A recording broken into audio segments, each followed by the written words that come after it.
सबको पता है बिहार में बीजेपी और एनडीए की सरकार बनने जा रही है, क्योंकि वो फुल बहुमत से जीते हैं और वो काफ़ी दिखाने की कोशिश कर रहे हैं जो हम उद्योग अब बिहार में लाके ही छोड़ेंगे, बेरोजगारी हटा के ही छोड़ेंगे और पलायन जो है रोक देंगे। ठीक है, तो वो क्या सही है गलत है, ये सक्सेसफुल होगा या नहीं होगा, ये चीज आपको यहाँ से पता चल जाएगा। और ये जो डाटा है हमने बिहार गवर्नमेंट के वेबसाइट से लिया है, वो वेबसाइट ये है आपका, ठीक है, state.bihar.government.in पे आप यहाँ पे जाके देख सकते हैं। ठीक है, इस वेबसाइट पे जाके आप देख सकते हैं। आपकी कोई इंक्वायरी होगी तो आप इस मेल पे इंक्वायरी भी कर सकते हैं, इस नंबर से आप पूछ भी सकते हैं फोन करके। आपको अगर कोई पूछना है, कंफर्मेशन लेना है, तो यहाँ से आप डिटेल पूछ भी सकते हैं। ये बिहार सरकार का कॉन्टैक्ट नंबर है, ठीक है, उद्योग डिपार्टमेंट का। तो ये हमने इस वेबसाइट से डाउनलोड किया है, जो 2 दिन पहले ही अपलोड किया गया है। वहां पे आपने सुना होगा अभी आजकल सोशल मीडिया पे 100 करोड़ के इन्वेस्टमेंट पे 10 एकड़ फ्री है और 1000 डायरेक्ट एम्प्लॉयमेंट है। मतलब 100 करोड़ का इन्वेस्टमेंट करेगा तो सरकार उसको 10 एकड़ फ्री देगी और 1000 डायरेक्ट एम्प्लॉयमेंट होगा। मतलब 100 करोड़ के इन्वेस्टमेंट पे 1000 का नौकरी मिलेगा, 1000 एम्प्लॉयमेंट होगा वहां पे। यहाँ पे बोला है 1000 करोड़ के इन्वेस्टमेंट पे 25 एकड़ फ्री है। ठीक है, और यहाँ बोला है फॉर्चून 500, जो 500 फॉर्चून कंपनी है पूरे वर्ल्ड में, उसमें से अगर कोई कंपनी आती है वहां पे इन्वेस्टमेंट करने के लिए तो उसको 10 एकड़ फ्री मिलेगा। तो पहले हम इसको चेक करेंगे, क्या ये जो डाटा दिया गया है इससे इन्वेस्टर आएगा, क्या वो सक्सेस हो पाएगा, जो लिखा है सही है कि गलत है। तो जो अभी हम चेक करेंगे वो एनबीसी के हिसाब से करेंगे, नेशनल बिल्डिंग कोड के हिसाब से करेंगे।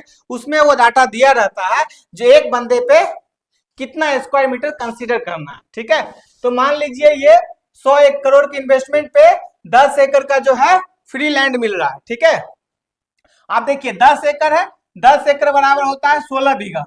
ठीक है, और 16 बीघा बराबर होता है इकाई दहाई सैकड़ा 1000 10,000 40,000 4 स्क्वायर मीटर जमीन। ठीक है, आप देखिए ये आपका स्क्वायर मीटर यहाँ से आ गया जो गवर्नमेंट दे रही है आपको, जो इन्वेस्ट करेगा उसको। आप देखिए occupant load as for NBC industry group G में एक पर्सन पे 10 मीटर ओवरऑल एरिया कंसीडर किया जाता है, ग्राउंड हो पार्किंग हो सब मिला के 10 मीटर स्क्वायर एरिया कंसीडर किया जाता है। ठीक है, आप देखिए बोल रहा है ये 1000 जॉब 100 करोड़ के इन्वेस्टमेंट पे। ठीक है, 100 करोड़ के इन्वेस्टमेंट पे बोल रहा है 1000 जॉब, 1000 जॉब बोल रहा है, मतलब 1000 इंटू 10, क्योंकि एक बंदे पर 10 स्क्वायर मीटर चाहिए। ठीक है, तो 1000 इंटू 10 कितना हो गया, 10,000 स्क्वायर मीटर हो गया। और 10,000 स्क्वायर मीटर होता है 4 बीघा, और 4 बीघा इक्वल टू होता है 2.4 एकड़। ठीक है, तो इतने पीपल के लिए जो है सो 10 एकड़ सफिशियंट है। हाँ, 1000 पीपल का एम्प्लॉयमेंट इसमें आराम से मिल सकता है इस जमीन के हिसाब से। लेकिन ये जो 100 करोड़ में जो इन्वेस्टमेंट में जो बोल रहा है 1000 डायरेक्ट एम्प्लॉयमेंट होगा, ये पॉसिबल नहीं है। क्यों नहीं पॉसिबल है, क्योंकि 100 करोड़ के इन्वेस्टमेंट में ज्यादा से ज्यादा आप 250 से 300 का एम्प्लॉयमेंट दे सकते हैं। ठीक है, वो भी इन्वेस्टर आएगा तब। क्यों, क्योंकि पर करोड़ जो होता है आप 2.5 से 3 पीपल कंसीडर कर सकते हो, उससे ज्यादा आप एम्प्लॉयमेंट नहीं दे सकते। 1 करोड़ के इन्वेस्टमेंट में 2 से 3 ही आप नौकरी दे सकते हैं। फॉर एग्जाम्पल आपने एक हार्डवेयर का दुकान ही खोला तो 1 करोड़ का इन्वेस्टमेंट किया, उसमें ज्यादा से ज्यादा आप अकाउंटेंट एक रखेंगे, एक मार्केट से मटेरियल लाने वाला रखेंगे, एक दुकान पे बेचने वाला रखेंगे। 3 से ज्यादा आप एम्प्लॉयमेंट नहीं दे सकते हैं। तो आप यहां से समझ गए, ये सब सही है। 100 करोड़ ठीक है, 10 एकड़ ठीक है। 100 करोड़ इन्वेस्टमेंट में 10 एकड़ में वो अपना एज फॉर रूल्स फैक्ट्री लगा सकता है, लेकिन 1000 का एम्प्लॉयमेंट नहीं दे सकता है। अगर गवर्नमेंट किसी इन्वेस्टर को बोलती है नहीं आपको हम 10 एकड़ देंगे और आप 100 करोड़ का इन्वेस्ट कर रहे हैं, 1000 का एम्प्लॉयमेंट देना है, तो कोई इन्वेस्टर यहाँ पे पीछे हट जाएगा। ये गलत है। ठीक है, गवर्नमेंट को इसमें सुधार करना पड़ेगा ताकि इन्वेस्टर को यहाँ पे प्रॉब्लम नहीं आए। कोई भी इन्वेस्टर नहीं आएगा, अगर बंदा को रखता है 1000 बंदे को तो उसको हर महीने पैसा देना पड़ेगा। ऐसा नहीं एक बार पैसा दिए खत्म हो गया, तो उसको हर महीने की जो है टेंशन रहती है और वो अपना खर्चा प्रॉफिट सब देख के ही आएगा। तो ये गलत है। ठीक है, ये 100 करोड़ में 10 एकड़ का तो ठीक है, लेकिन ये 1000 का डायरेक्ट एम्प्लॉयमेंट वो सही नहीं है। ठीक है, अब आते हैं अब देखिए यहाँ पे क्या था, 100 करोड़ में क्या था, 1000 था, यहाँ पे 1000 करोड़ में 25 एकड़ फ्री है। ठीक है, तो 25 एकड़ देखिए यहाँ पे 25 एकड़ है, इसमें 40 बीघा है, 1 लाख स्क्वायर मीटर है। ठीक है, ऑक्यूपेंट लोड इसमें भी यही है, 10 मीटर पर स्क्वायर जो है पर पर्सन चाहिए area, factory industry group G में। ठीक है, आप देखिए जब 100 में 1000 डायरेक्ट एम्प्लॉयमेंट है तो 1000 में जो है कितना होगा, 10,000 एम्प्लॉयमेंट गवर्नमेंट बोल रही है चाहेगा इसके हिसाब से। ठीक है, अब 10,000 को आप इससे मल्टीप्लाई करते हैं, कितना से, 10,000 को मल्टीप्लाई करते हैं 10 से, क्योंकि एक बंदे पे कितना चाहिए, 10 स्क्वायर मीटर चाहिए, तो इतना पे 1 लाख स्क्वायर मीटर आता है। 1 लाख स्क्वायर मीटर बराबर कितना होता है, 40 बीघा होता है, और 40 बीघा बराबर 25 एकड़, तो ये 25 एकड़ सही है। ठीक है, लेकिन अगर वो गवर्नमेंट कहती है 10, अगर गवर्नमेंट कहती है जो 10,000 एम्प्लॉयमेंट देना पड़ेगा जब हम 25 एकड़ देंगे, और ये 1000 के इन्वेस्टमेंट पे, 1000 करोड़ के इन्वेस्टमेंट पे, तो ये इन्वेस्टर पीछे हट जाएगा। ठीक है, क्योंकि पर 100 आप मैक्सिमम 300 कंसीडर कर सकते हैं। ठीक है, तो इसमें ज्यादा से ज्यादा 3000 का एम्प्लॉयमेंट हो सकता है, इससे ज्यादा नहीं हो पाएगा। ठीक है, अब ये फॉर्चून का कंपनी में आ जाइए, फॉर्चून में इसमें क्या है, 10 एकड़ फ्री दे रही है। ठीक है, 10 एकड़ फ्री दे रही है इसमें, तो इसमें सब कुछ ठीक है, कोई दिक्कत नहीं है, लेकिन इसमें भी एनबीसी के हिसाब से वही है जो यहाँ पे है वो यहाँ पे है। ठीक है, तो इसमें कोई दिक्कत नहीं है, बस वही है, एम्प्लॉयमेंट है 100 करोड़ इन्वेस्टमेंट पे ज्यादा से ज्यादा 250 से 300 का एम्प्लॉयमेंट हो सकता है। गवर्नमेंट को ये कंडीशन यहां से हटाना चाहिए, 100,000 डायरेक्ट एम्प्लॉयमेंट का 100 करोड़ इन्वेस्टमेंट पे, नहीं तो इन्वेस्टर को प्रॉब्लम होगा। दूसरा, मैंने आज इस नंबर पे फोन करके पता किया जो क्या ये लिखा है तो सही है या गलत है। तो इस नंबर पे जब फोन किया तो ये सिंपली बोला हाँ बताइए क्या बात है। ठीक है, फिर मैंने उससे पूछा ये बताइए ये 10 एकड़ जो मिलेगा 100 करोड़ का इन्वेस्टमेंट पे, तो क्या ये 10 एकड़ सीधा ही मिल जाएगा या ऐसा कोई टर्म कंडीशन है जो आप इतना जमीन भी लेना पड़ेगा तो उस जमीन के साथ 10 एकड़ मिलेगा। तो पहले उसने बोला हमको पता नहीं है, अभी 2 दिन पहले ही हुआ है, ये सब बातचीत होगा तो हम आपको बताएंगे। फिर दोबारा वो कॉल किया और दोबारा बोला नहीं नहीं 10 एकड़ 100 करोड़ के इन्वेस्टमेंट प्लान पे ही आपको मिल जाएगा। ठीक है, आप देखिए 10 करोड़ इन्वेस्टमेंट प्लान पे मिल गया, 10 एकड़ मिल गया आपको। अब ये 10 एकड़ तो आपको मिल गया, 10 एकड़ का ज्यादा से ज्यादा दाम कितना है आपको बताता हूं मैं आपको, 3 से 4 करोड़ है, 4 करोड़। ठीक है, 3 से 4 करोड़ है, ऐसा समझिए 40, हाँ 3 से 4 करोड़ का दाम है। आप 10 करोड़ ही रख लो, 1 करोड़ का एकड़ रख लो, ऐसे मैं रेट भी आपको बताऊंगा। तब भी अब कोई 10 करोड़ बचाने के लिए 100 करोड़ तो नहीं लगाएगा ना सरकार को, क्योंकि वहां पे क्या है, कोई भी इंडस्ट्री जाती है तो सबसे पहले देखती है लॉजिस्टिक सिस्टम क्या है। ठीक है, जो कि बिहार में लॉजिस्टिक सिस्टम बहुत ही गड़बड़ है। ठीक है, अब कोई बिहार में फैक्ट्री डालती है तो उसको हर स्टेट में कम से कम कॉस्ट में लॉजिस्टिक मिलना चाहिए। ठीक है, तो वो लॉजिस्टिक सिस्टम बिहार गवर्नमेंट को सही करना पड़ेगा, रोड अच्छा बनाना पड़ेगा, दिल्ली एनसीआर से कनेक्शन करना पड़ेगा, कलकत्ता हो गया जो भी अगल बगल का दूसरे कंट्री का एक्सपोर्ट का फैसिलिटी में बढ़ाना पड़ेगा, ये सब उसे करके दिखाना पड़ेगा कंपनी को, इन्वेस्टर को, तब होगा। ये एकड़ फ्री करने से कोई इन्वेस्टर नहीं आएगा। जो बड़े पार्टी होते हैं, कंपनी होते हैं, वो 10-20 करोड़ 5 करोड़ के लालच में कहीं नहीं जाते हैं।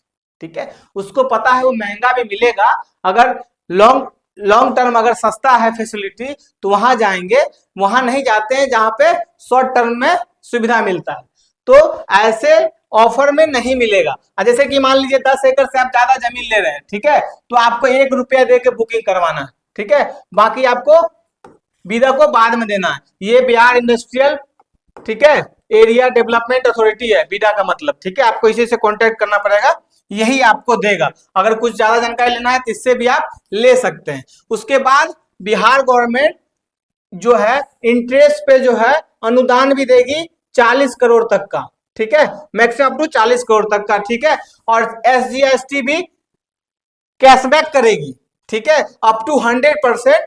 ठीक है, और इसमें एक ऑप्शन 2 में क्या है, SGST मतलब स्टेट का जो टैक्स होगा उसमें 300%, मतलब अगर 100 करोड़ अगर किसी ने इन्वेस्ट किया है तो उसका 3 गुना 300 करोड़ उसको SGST जो है रिटर्न आ जाएगा, 14 साल के अंदर। ये सब सुविधा अच्छा है, ठीक है। अब देखिए इंप्लॉयमेंट जनरेशन इंसेंटिव, ठीक है।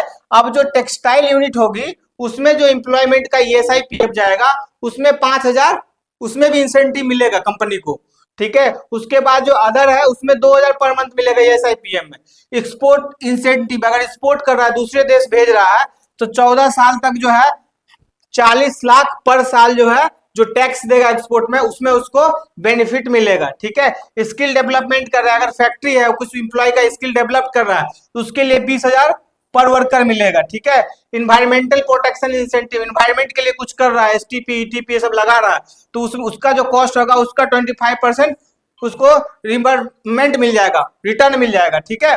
फिर आपका ये डेवलपमेंट इंसेंटिव मेरा जो है केस टू केस वो भी जो होगा वो मिल जाएगा। अदर इंसेंटिव जैसे कोई कंपनी पैटेंट रजिस्ट्रेशन करा रहा है उसमें मिलेगा, क्वालिटी सर्टिफिकेट चाहिए उसमें मिलेगा, वो सब उसको मिल जाएगा, ठीक है। लेकिन ये सब मिलेगा, लेकिन कोई भी इंडस्ट्री आने से पहले वो एक चीज देखेगी जो यहाँ पे गुंडागर्दी है कि नहीं, दूसरा लॉजिस्टिक सुविधा है कि नहीं, ठीक है। उसके बाद बिजली है कि नहीं, पानी है कि नहीं, रोड है कि नहीं, तो ये सब चीज रहेगा तभी कोई फैक्ट्री वहां पे आएगी। अगर आप चाहते हैं एरिया चेक करने के लिए जो बिहार में कौन से डिस्ट्रिक्ट में कहाँ पे कितना एरिया अवेलेबल है तो आपको इस वेबसाइट पे जाइए या बीदा पे जाइए और बीदा पर जैसे ही खोलेंगे तो ऐसे आपको लिस्ट आ जाएगा, ठीक है। यहाँ पे आप सेलेक्ट करके देख सकते हैं, जैसे कि समस्तीपुर में देखिए एक जगह है आइए समस्तीपुर, इसमें 123 रुपए पर स्क्वायर मीटर जो है एरिया मिलेगा। अगर आप सिर्फ खरीद रहे हैं आपको इन्वेस्टमेंट 100 करोड़ के अलावा मतलब 100 करोड़ में 10 करोड़ 10 एकड़ मिल रहा है, उस 10 एकड़ के अलावा खरीद रहे हैं आप तो 123 रुपए पर स्क्वायर फीट आपको मिलेगा, ठीक है।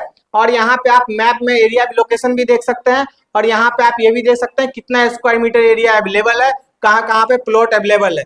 तो आप ये बीदा के वेबसाइट पे ना BIADA बीडा के वेबसाइट पे जाकर आप ये सब चेक कर सकते हैं, ठीक है। बाकी आपको कोई जानकारी ज्यादा चाहिए तो आप इस मोबाइल नंबर पे फोन कीजिए और इस पे मेल कीजिए, इस वेबसाइट को विजिट कीजिए, ठीक है। लेकिन हम बिहार गवर्नमेंट से कहना चाहेंगे कि आपको अगर इंडस्ट्री लेके आना है तो आपको सबसे पहले जो गुंडागर्दी है, जैसे फिल्मों में कहते हैं ना गुंडा बिहार से हम बुलाए हैं, वैसे फिल्मों में ये कहना चाहिए अब कि अब बिहार में भी गुंडा खत्म हो गया, ठीक है। जिस दिन ये फिल्मों में कहना शुरू कर दिया तभी समझिएगा इंडस्ट्री आपके बिहार में आएगा। और इसके अलावा भी बिहार में जो है लॉजिस्टिक का कनेक्टिविटी आपको स्ट्रॉन्ग करना पड़ेगा, लॉजिस्टिक पे जो है आपको टैक्स फ्री करना पड़ेगा ताकि जो इन्वेस्टर होगा उसको लॉजिस्टिक कॉस्ट कम पे करना पड़े, उसके प्रोडक्ट पे जो कॉस्टिंग आएगा वो कम से कम आए, ठीक है। क्योंकि उसको सिर्फ प्रोडक्ट बेचना नहीं है आपके लॉजिस्टिक के थ्रू, उस प्रोडक्ट को बनाने के लिए उसको कई सारे equipment machine product raw material दूसरे स्टेट से मंगाना भी है, तो उस पर अगर लॉजिस्टिक का कॉस्ट ज्यादा रहेगा उसके प्रोडक्ट का कॉस्ट ज्यादा हो जाएगा, वो प्रोडक्ट बिकेगा नहीं मार्केट में, तो आपके पास क्यों आएगा इंडस्ट्री लेके। तो इस बातों को ध्यान में रखते हुए सबसे पहले आपके पार्टी में एनडीए में बीजेपी में आरजेडी में जिसमें भी गुंडा बाहुबली है उसका गाड़ी पलटी करवाइए, ठीक है। उसके बाद आप लॉजिस्टिक सिस्टम सही कीजिए, फिर बिजनेस का सबमिट प्लान बनाइए, ठीक है। एक डेट फिक्स कीजिए, उसके हिसाब से डेट के हिसाब से आप गेस्ट को बुलाइए, फॉरेनर गेस्ट को बुलाइए, जैसे कोरिया जापान। अब कोरिया जापान ये सब जो है उसके कैसे बुलाएंगे तो वहां के बड़े बड़े आपको इन्फ्लुएंसर को पकड़ना पड़ेगा, पॉडकास्टर को, जो हमारे बिहार के ऑफर को दिखाए, ठीक है, ताकि वहां के जो बिजनेस या इन्वेस्टर है, बिजनेस ओनर है या इन्वेस्टर है, उस तक वो वीडियो पहुंचे और आपके बिजनेस समिट में आए। फिर आप अपना सारा डिटेल एक्सप्लेन कीजिए, ठीक है। आप अपना ऑफर दीजिए प्रॉपर। ये 4 5 6 लाइन लिखने से जो है ना कोई 100 करोड़ 1000 करोड़ नहीं लगा देगा।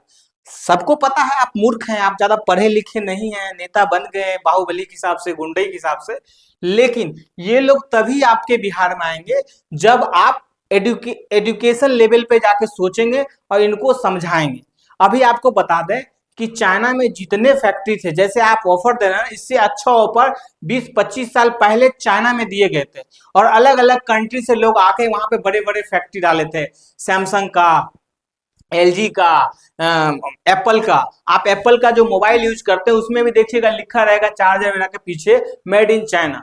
तो जितने थे, जो आप अभी कर रहे हैं, जो सोच रहे हैं, उसका 1% कर रहे हैं, जिसका 100% चाइना ने 25 साल पहले कर दिया था। ठीक है, तब जाके चाइना में हुआ था। अभी वो चाइना सारा जो ऑफर वगैरह था सब हटा दिया, सभी पे टैक्स ज्यादा कर दिया, तो सारे फैक्ट्री उठ उठ के अभी इंडिया में आ रहे हैं। ठीक है, आप देखे होंगे चेन्नई, बेंगलोर में, अभी बेंगलोर में देखिए एप्पल का फैक्ट्री आ गया। ठीक है, वो 4-5 साल से बन रहा है, जिसको बोलते लोग हाथी प्रोजेक्ट, मतलब कंप्लीट ही नहीं है, बड़ा प्रोजेक्ट है। ठीक है, उसके एप्पल के बगल में उसके वेंडर कई आ गए। ठीक है, जितने बड़े में, जितने पूरे पटना में जितने आपके अपार्टमेंट होंगे ना, उसके 10% तो एप्पल वाले ने अपने अंदर अपार्टमेंट बना लिया अपने एम्प्लॉय को रहने के लिए। ठीक है, आप काउंट कर लीजिए, अगर भरोसा नहीं हो रहा है तो पटना में जितना अपार्टमेंट, आपके पूरे पटना में अपार्टमेंट है ना, उसका 10% अपार्टमेंट सिर्फ एप्पल ने अपने फैक्ट्री के अंदर रेसिडेंस के लिए बनाया, जो एम्प्लॉय वहां काम करेगा। आप सोच सकते हैं कितना बड़ा फैक्ट्री है, आप 100 करोड़ 1000 करोड़ में लिपट रहे हैं। ठीक है, अभी एलजी का फैक्ट्री आ रहा, एक सिटी सिटी में आ रहा है चेन्नई में, एक आ रहा है नोएडा, ग्रेटर नोएडा, क्योंकि वो लोग को पता है यहाँ पे कनेक्टिविटी अच्छा है, ट्रांसपोर्टेशन अच्छा है, गुंडागर्दी कम है, योगी का सरकार है, आओगे तो थूड़ देगा। तो इस तरह से आपको भी करना पड़ेगा, नहीं तो जैसे आप अभी चिल्ला रहे हैं वैसे 5 साल बाद भी चिल्लाओगे। ठीक है, अगर अभी आप काम स्टार्ट करते हो तब जाके 3-4 साल के बाद काम दिखेगा, क्योंकि कोई इन्वेस्टर आएगा, उस पर थिंकिंग करेगा, डिजाइन करेगा, प्लान करेगा, मार्केट रिसर्च करेगा, तब जाके वो इन्वेस्ट करेगा, फिर 2 साल उसको कंस्ट्रक्शन में लगेगा, फिर 1 साल उसको प्रोसेसिंग में, टेस्टिंग में लगेगा, तो 3-4 साल उसमें लग जाएंगे। अगर आपको रियली में लगता है बिहार को डेवलप करना, तो आप एक बिजनेस समिट प्लान बनाइए। ठीक है, बिहार में एक फंक्शन ऑर्गेनाइज कीजिए, अलग अलग कंट्री के इन्फ्लुएंसर को पकड़िए। ठीक है, उसको ये बात बोलिए, बोलने के लिए अपने अपने अकाउंट से, सोशल मीडिया अकाउंट से, वहां के जो इन्वेस्टर होंगे उस तक ये खबर जाएगी, वो आपके बिजनेस समिट प्लान में आएंगे। ठीक है, फिर आपको मौका मिलेगा अपने बारे में, अपने ऑफर को बताने के लिए। ठीक है, फिर वो जानेंगे, हो सकता है 1000 आदमी आए, उसमें से 10 आदमी ही वहां पे रुके, लेकिन 10 आदमी जो आएगा स्ट्रांग आएगा, उसको आप भगवान की तरह माने, गुंडागर्दी ना करे, असूली ना करे, फिर जाके वो धीरे धीरे ग्रो कर जाएगा, क्योंकि वो लोग अपने सोसाइटी में बताते हैं यहाँ पे बिजनेस करने में कोई दिक्कत नहीं है। ठीक है, तो आपको मैं बता रहा हूं, आप ये जरूर एक बार ध्यान से देखें और इस पे काम करें, तभी जाके बिहार में उद्योग लग पाएगा, वहां के लोगों का तरक्की हो पाएगा। क्योंकि सिर्फ इंडिया में नहीं, इंडिया के बाहर के लोगों को भी पता है बिहार मतलब ठोक दे तो। ठीक है, मैंने अपने, मेरे सर्कल में जापानीज है, कोरियन है, अमेरिकन है, सबसे मैं बात करता हूँ ना, तो वो लोग सीधे ही बोलते तुम बिहार से हो, कट्टा है तुम्हारे पास, समझ रहे, तो ऐसे बात करते वो लोग। तो आपको ये चीज हटाना पड़ेगा, बॉलीवुड हो, साउथ हो, किसी भी फिल्म में जब वो ये बोलना शुरू कर दे जो भैया अब बिहारों में गुंडा खत्म हो गया, तब समझिए बिहार का तरक्की स्टार्ट हो गया। धन्यवाद, थैंक यू।